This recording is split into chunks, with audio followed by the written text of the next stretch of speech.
Bismillahirrahmanirrahim. Welcome to my online class English.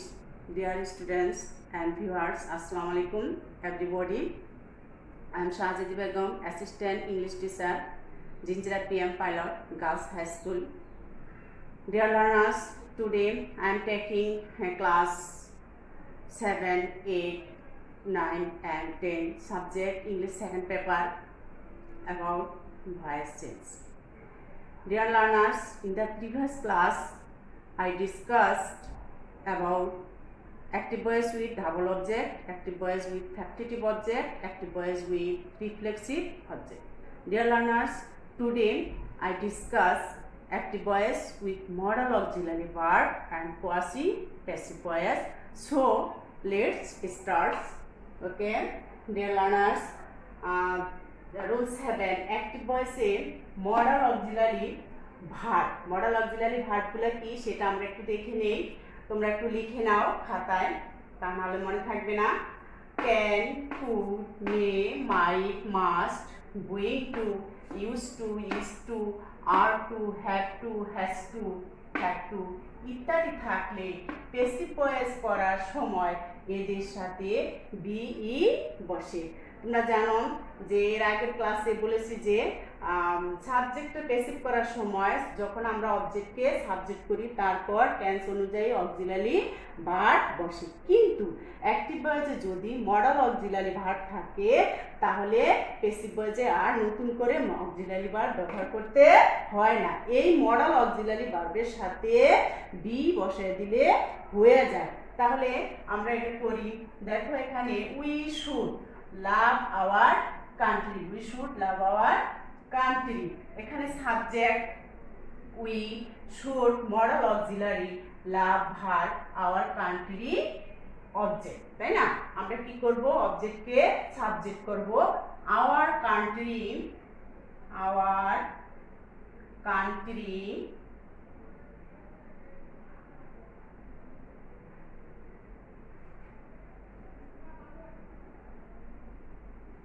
our country is a modal auxiliary verb should be ভার্বের past participle loved, লাভের past participle loved, preposition by সাবজেক্টের object, subject কি আছে we, object কি হবে আজ। Okay, next example Shaba can do the sum. তাহলে এখানে মডাল অক্সিলারি ভার্ব কি ক্যান, তাই না? এখানে modal auxiliary verb can, object কি আছে দা সাম, সামকে আমরা সাবজেক্ট করব দা সাম ক্যান, ক্যান্ডি থাকবে, ক্যান এর সাথে যোগ হবে বি, ক্যান বি ভার্বের past participle done by Shaba, done by Shaba.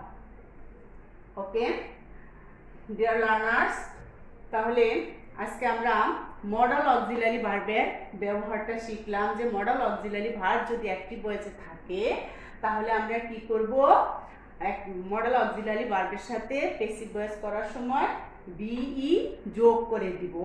যেমন we should love our country, তাহলে এটাকে যদি আমরা করি তাহলে কি দাঁড়ায়, our country should be, modal auxiliary কে আছে শুড বি লাভ বাই আস।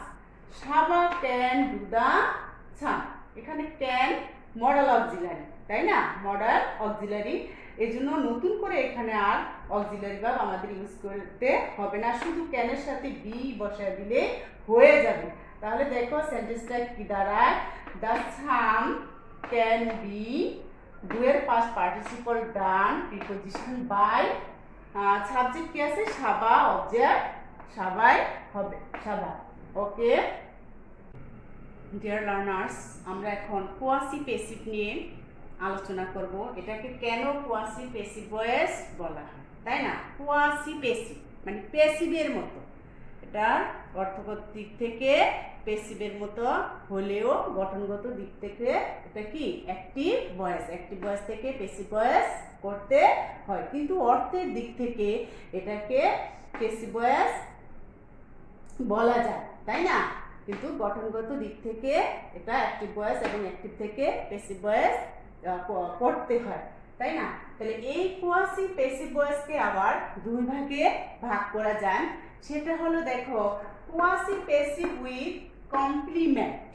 যে কোয়াসি প্যাসিভ ভয়েসের কমপ্লিমেন্ট থাকবে সেটা হলো quasi passive with complement.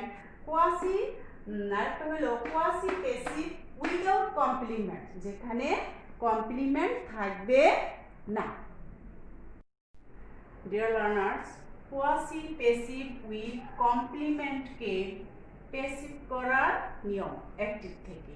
Quasi passive with complement মানে যে কোয়াসি প্যাসিভের কমপ্লিমেন্ট থাকবে সেটাকে কিভাবে আমরা প্যাসিভ করব। এখানে দেখো স্ট্রাকচার, দুইটা স্ট্রাকচার আমি লিখেছি, দুইটা স্ট্রাকচারই পড়া যায়। তোমাদের কাছে যেটা সহজ লাগবে সেটাই তোমরা পড়বা, এজন্য আমি এখানে দুইটা স্ট্রাকচারই লিখে দিয়েছি, তোমরা লিখে নিতে পারো, খাতায় লিখে নাও।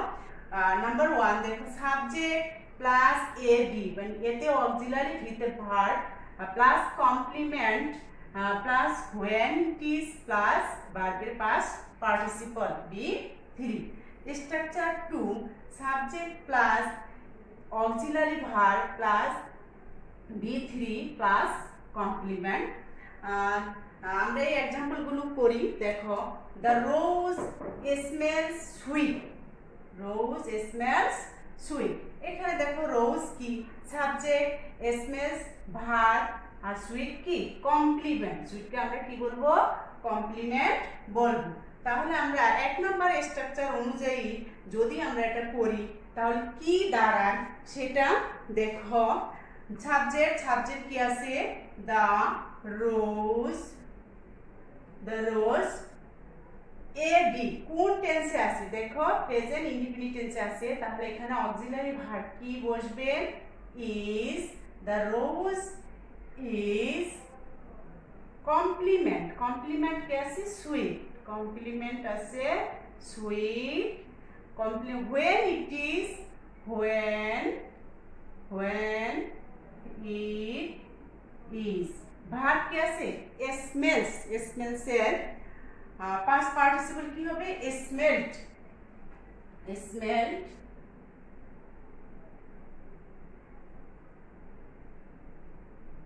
smelt ওকে। আমরা এটাকে এই সেন্টেন্সটাকে যদি আমরা দুই নাম্বার স্ট্রাকচার অনুযায়ী করি তাহলে কি দাঁড়ায় সেটা একটু দেখো। সাবজেক্ট, সাবজেক্ট দ্য রোজ, রোজ। এখানে বলা আছে অক্সিলারি ভার্ব, অক্সিলারি ভার্ব কি আছে ইজ বলবো অক্সিলারি ভার্ব। ভার্বের পাস্ট পার্টিসিপল, ভার্বের পাস্ট পার্টিসিপল ভার্ব কি আছে স্মেলস, স্মেলস এর পাস্ট পার্টিসিপল কি হবে স্মেলড। কমপ্লিমেন্ট, কমপ্লিমেন্ট কি আছে সুইট, কমপ্লিমেন্ট আছে সুইট। এখানে আমি দুইটা স্ট্রাকচার লিখেছি, এক নাম্বার স্ট্রাকচার আছে, দুই নাম্বার আছে। দুইটা যে কোনো একটা স্ট্রাকচার অনুযায়ী তোমরা প্যাসিভ ভয়েস যদি করো তাহলে হবে, সেটা তোমাদের ইচ্ছা। তোমরা এক নাম্বারও করতে পারো, দুই নাম্বারও করতে পারো, তাই না? তাহলে আমি দুইটাই করে এখানে দিয়েছি। নেক্সট এক্সাম্পল দেখো রাইস সেল চিপ, চাল সস্তায় বিক্রি হয়, তাই না? মনে হয় যে এটা প্যাসিভে আছে, তাই না? এটা মনে হয় যে প্যাসিভে আছে, কিন্তু এটা গঠনগত দিক থেকে কিন্তু প্যাসিভ নয়, এই জন্যই এটাকে বলা হয় কি কোয়াসি প্যাসিভ। তাহলে দেখো আমরা দুই নম্বর স্ট্রাকচার অনুযায়ী যদি এটাকে করি তাহলে কি দাঁড়ায় রাইস, অক্সিলারি ভার্ব কি বসবে is, rice is. B3, B3 আছে কি সেল, সেলসের পাস্ট পার্টিসিপল কি হবে ছোল চিপ, ছোল চিপ। Next dear learners, quasi passive without complement, without কমপ্লিমেন্টকে কিভাবে আমরা প্যাসিভ করব সেই প্যাসিভ করার নিয়ম। Without complement that means Bangla যেখানে কমপ্লিমেন্ট থাকবে না। তাহলে দেখো আমরা একটু স্ট্রাকচারটা দেখে নেই, সেটাকে আমরা কিভাবে করব। সাবজেক্ট প্লাস ভার্ব বসবে, বিং বসবে, ভার্বের পাস্ট পার্টিসিপল বসবে। Okay, example the house is building, এখানে কিন্তু এটাকে আমরা কমপ্লিমেন্ট বলবো না, এখানে কিন্তু এই যে বিল্ডিং আছে, কিন্তু এখানে যদি এ উল্লেখ থাকতো তাহলে কিন্তু আমরা এটাকে নাউন বলতে পারতাম, তাই না, একটি বিল্ডিং হতো তাহলে, কিন্তু এখানে কিন্তু এ উল্লেখ নাই, অর্থাৎ এই যে বিল্ডিং এটা কিন্তু তৈরি করা বোঝাচ্ছে, এটা কিন্তু একটা কমপ্লিমেন্ট না। তাহলে এটাকে আমরা কিভাবে, এই যে উইদাউট কমপ্লিমেন্ট, এই কমপ্লিমেন্ট ছাড়া এই অ্যাক্টিভকে আমরা কিভাবে পেসিভ করব, তাই না? তাহলে স্ট্রাকচারটা দেখে নাও, সাবজেক্ট প্লাস ডিভার plus being plus B three. তাহলে সাবজেক্ট কি আছে, the house, the house, be verb is দেওয়া আছে, তাই না, ইজ। এখানে দেখো আমরা জানি কি অ্যাক্টিভে ইন থাকলে পেসিভে বিং হয়, ইন মানে কি ভার্বের সাথে আইএনজি যোগ, সেটাকে আমরা বলি কি ইন, তাই না? এখানে দেখো এখানে কি আছে, বিল্ডের সাথে আইএনজি যোগ আছে, ইং আছে, সেজন্য আমরা এখানে কি ব্যবহার করব, বিং ব্যবহার করব, বিং বিল্ড। B3 ভার্বের পাস্ট পার্টিসিপল, তাহলে এটা পাস্ট বিল্ডের পাস্ট পার্টিসিপল কি হবে, build, B L T, build. Okay, next example, the book is printing, বইটি ছাপা হচ্ছে, তাই না, বুক ইজ প্রিন্টিং, এই প্রিন্টিং এটা কিন্তু কমপ্লিমেন্ট না, উইদাউট কমপ্লিমেন্ট, এখানে কমপ্লিমেন্ট নেই। তাহলে এটাকে আমরা কিভাবে করব, দেখো দ্য সাবজেক্ট কি আছে, the book is, the book, be verb কি আছে ইজ, তাহলে এখানে আমরা ইউজ করব ইজ বিং, এখানে ইং আছে সেজন্য আমরা কি করব, বিং ব্যবহার করব, being printed, printed past participle কি হবে, প্রিন্টেড। ওকে, তাহলে আমরা আজকে শিখলাম যে কোয়াসি প্যাসিভ, যেটা দেখতে প্যাসিভের মতো, আসলে অর্থগত দিক থেকে প্যাসিভ মনে হয় যে এটা কি অর্থগত দিক থেকে প্যাসিভ, কিন্তু আসলে এটা প্যাসিভ না, এটাকে কি করতে হয়, অ্যাক্টিভ থেকে প্যাসিভ করতে হয়। এটাকে আমরা দুই ভাগে ভাগ করেছি, একটা হলো উইথ কমপ্লিমেন্ট, একটার মধ্যে কমপ্লিমেন্ট থাকবে, আর একটা হলো উইদাউট কমপ্লিমেন্ট, যেখানে কমপ্লিমেন্ট থাকবে না। তাহলে দুই ধরনের সেন্টেন্স কিন্তু আজকে আমরা করে দেখাইছি, দুই ধরনের এক্সাম্পল কিন্তু আমরা করেছি, তাই না? এর আগে করেছি উইথ কমপ্লিমেন্ট, এখন করলাম কি উইদাউট কমপ্লিমেন্ট। এই স্ট্রাকচারগুলো তোমরা খাতায় লিখে নিবা এবং স্ট্রাকচারগুলো কি মুখস্থ করে নিবা, মুখস্থ করে মাথায় রেখে দিবা, শুধু খাতায় রাখলে হবে না, মনে থাকবে না, খাতায় রাখলে মনে থাকবে না, এগুলো কি করতে হবে, মেমোরাইজ করতে হবে, তাই না? আশা করি বুঝতে পেরেছো। আজকে এই পর্যন্তই থাক, আবার আসবো পরবর্তী ক্লাসে অন্য কোনো টপিকস নিয়ে। ওকে।